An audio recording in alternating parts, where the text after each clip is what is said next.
Gautam Neurocare, brain stroke, migraine, fits, brain and spine surgeries की best neurosurgeon. China మృత్యువుతో చెలగాటమాడుతోంది.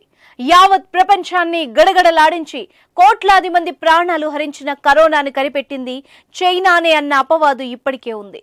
తాజాగా China మరో ఘోరమైన పనికి పూనుకుంది. కరోనా కంటే 100 రెట్లు ప్రమాదకరమైన వైరస్ ను చైనా రూపొందించినట్టు తెలుస్తోంది. చైనా పీపుల్ లిబరేషన్ ఆర్మీకి చెందిన కొందరు వైద్యులు తయారు చేసిన ఆ పాంగోలిన్ కరోనా వైరస్ పేరు GXP2V. సాధారణంగా పాంగోలిన్ల శరీరాల్లో కరోనా వైరస్ ఉంటుంది.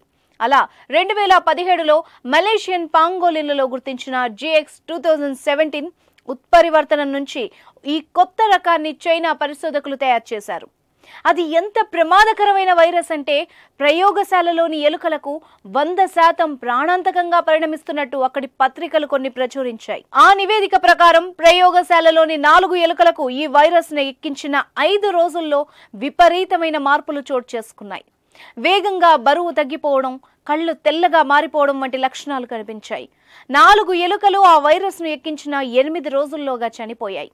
వైరస్ వాటి మెదడుకు, కళ్లకు, ఊపిరితిత్తులకు చాలా వేగంగా వ్యాపించినట్టు, చివరి 2 రోజుల్లో మెదడులో వైరస్ లోడు విపరీతంగా పెరిగినట్టు పరిశోధకులు గుర్తించారు.